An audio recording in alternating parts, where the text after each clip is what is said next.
alguns versículos, talvez você não precise abrir agora a tua palavra. Está escrito que só há um Deus e só há um mediador entre Deus e os homens. E esse mediador se chama... Quantos sabem o nome desse mediador? O único conciliador entre Deus e os homens, como se chama? Jesus. Vou pedir para o Fábio e o Kaique Gabriel virem aqui um pouquinho. Sim. Bem rápido. Sim, um momento bem rapidinho. O Kaique Gabriel fica embaixo.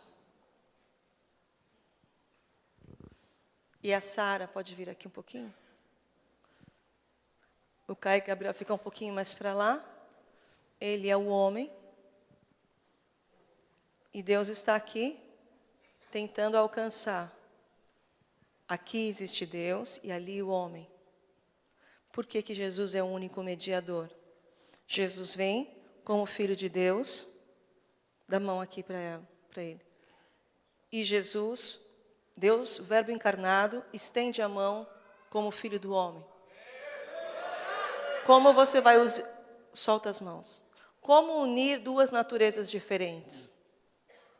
Jesus veio à Terra com as duas naturezas. Ele era Filho de Deus e nasceu na Terra como homem. Então, ele é o único que foi enviado por Deus, ele sai de Deus e ele vem para servir o homem no sentido de dar ao homem essa reconciliação. Jesus é o único. Ele é o único que é Deus, porque é Filho de Deus, porque faz parte da Trindade, porque ele já era antes, ele já estava antes com Deus, mas ele vem e ele agora é a imagem do Deus que o Kaique Gabriel não via. Aleluia. Mas agora Jesus é a imagem desse Deus. Então, Kaique Gabriel, olhando para Jesus, consegue ver a imagem de Deus. Sentindo o amor de Jesus, consegue sentir o amor de Deus. Dando a mão para Jesus, consegue dar as mãos a Deus.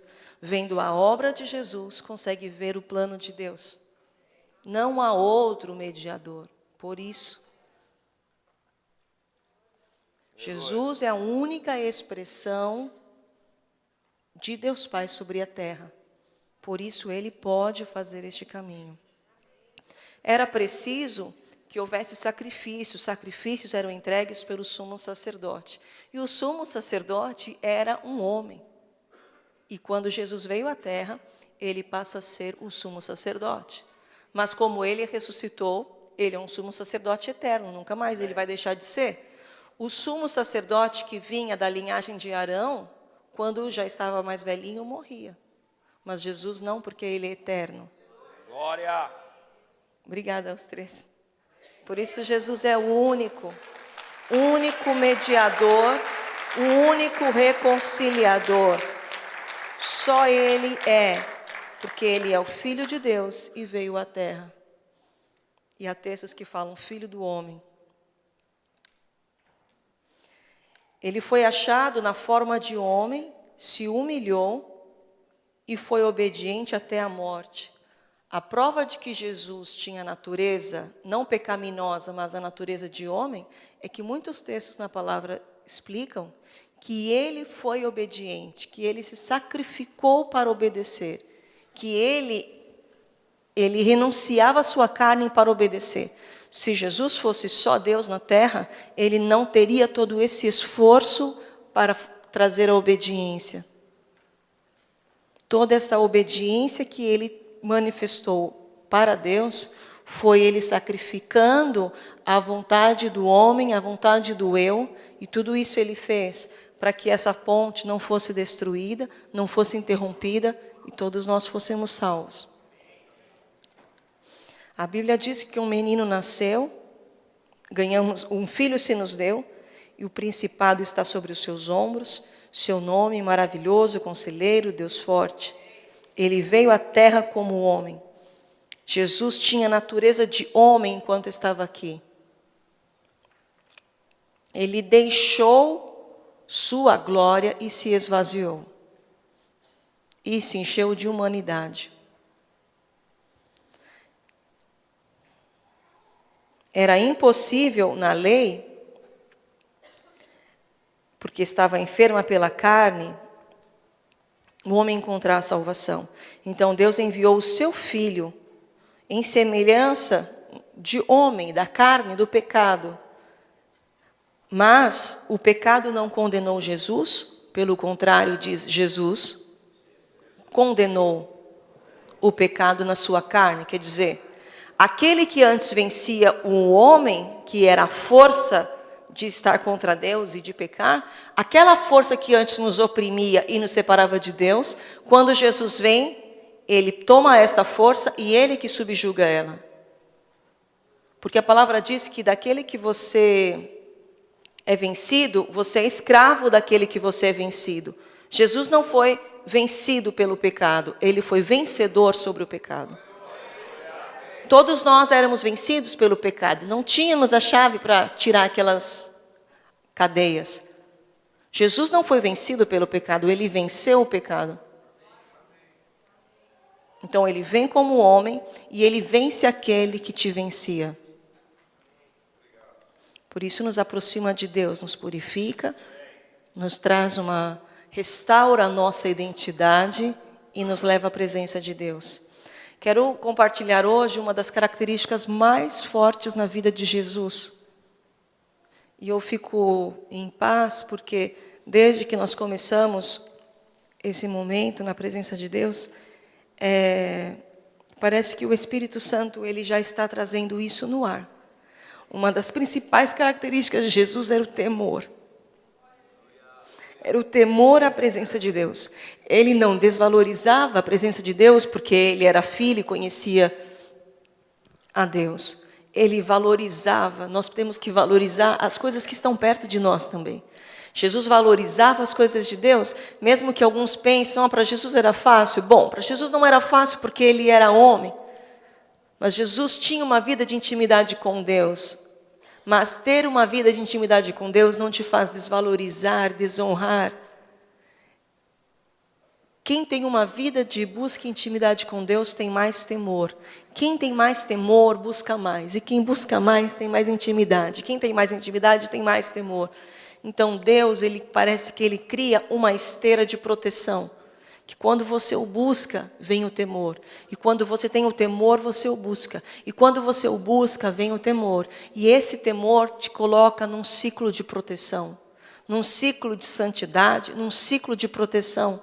Num ciclo onde Deus está o tempo todo sendo o ambiente da tua vida. A presença de Deus tem que ser o ambiente da nossa vida. Não podemos sair do ambiente dessa presença, porque o ambiente da presença de Deus é o nosso habitat. É nesse ambiente que somos quem realmente somos. É no ambiente da presença de Deus que nós desenvolvemos o maior potencial que nós temos, que é o potencial de sermos filhos de Deus, que é o potencial de ter um espírito avivado, um espírito que flui nas coisas de Deus. Quando você sai desse ambiente da presença de Deus, você já tem dúvida sobre o que fazer, que reação tomar, que atitude tomar, quem eu sou, para onde eu vou. Mas quando eu estou no ambiente da presença de Deus, onde Ele se manifesta, eu sei quem eu sou, eu sei que Ele me ama, eu sei que Ele me fortalece, eu sei que Ele me envia. E para você estar nesse ambiente da presença de Deus, onde você não tem dúvida, onde você está seguro, você precisa estar em temor. Porque o temor atrai a presença de Deus. Aquele que honra a Deus, que o adora, que o exalta, que o enobrece, que o engrandece, ele cria uma atmosfera de temor. E nessa atmosfera é onde Deus se manifesta. Deus não se manifesta com a sua presença em um lugar onde Ele não é desejado, onde Ele não é adorado, onde Ele não é honrado, onde não há temor, onde a sua presença não é valorizada. Então, uma das principais características de Jesus é que Jesus, Ele tinha temor a Deus, não medo, Ele tinha temor. Ele tinha temor da sua presença. Hebreus 5, aí eu gostaria que vocês abrissem, um texto um pouquinho maior, Hebreus 5 e versículo 4. Quero que você entenda assim: Jesus, sendo tudo o que ele era,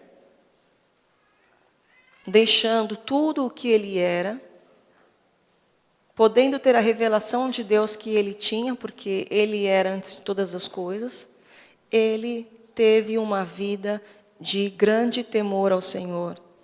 Ele fez do temor um estilo de vida. Hebreus 5:4 diz, da mesma forma, Cristo, ele não tomou a glória para si. Quando as pessoas diziam, puxa, olha o que você fez, que grande maravilha, que sinal. Porque eu sou o Filho de Deus e eu faço isso mesmo. Jesus não fazia assim. Sempre quando a glória era lançada para ele, o que Jesus fazia? Lançava a glória para o Pai. Sempre que falavam dele, o que ele fazia? Jogava a glória para o Pai. Jogava a glória para Deus. Isso é honra. As pessoas vinham honrá-lo porque viam que ele estava manifestando muito poder. E o que ele fazia com a honra que ele recebia?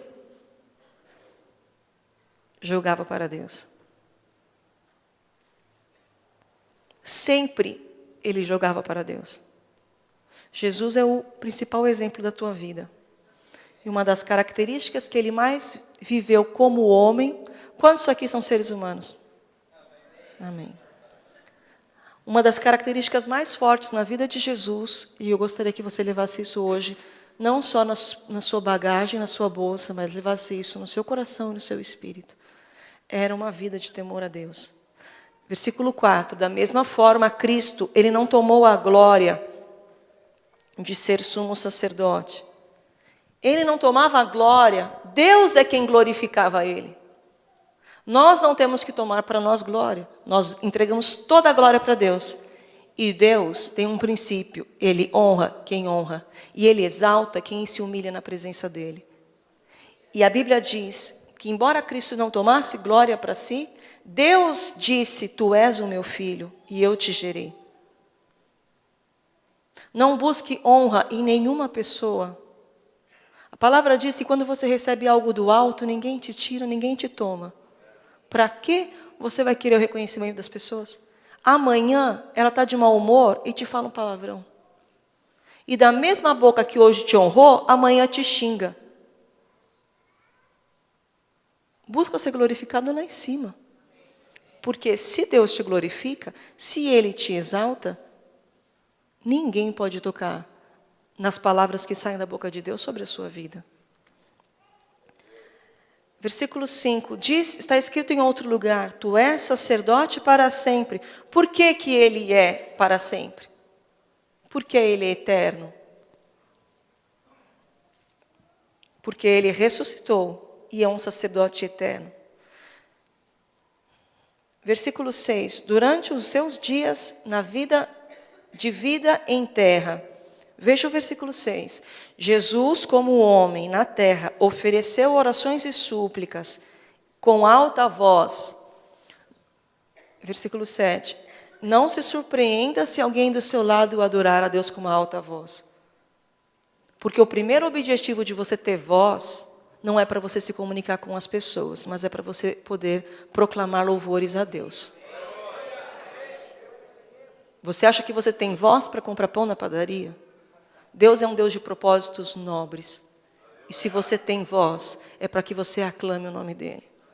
Se você tem mobilidade e saúde para bater palmas, não é para chamar o teu vizinho quando a campainha dele queima ou te dá choque, mas é para aplaudir a Deus. A palavra diz que as folhas das árvores no vento aplaudem a Deus.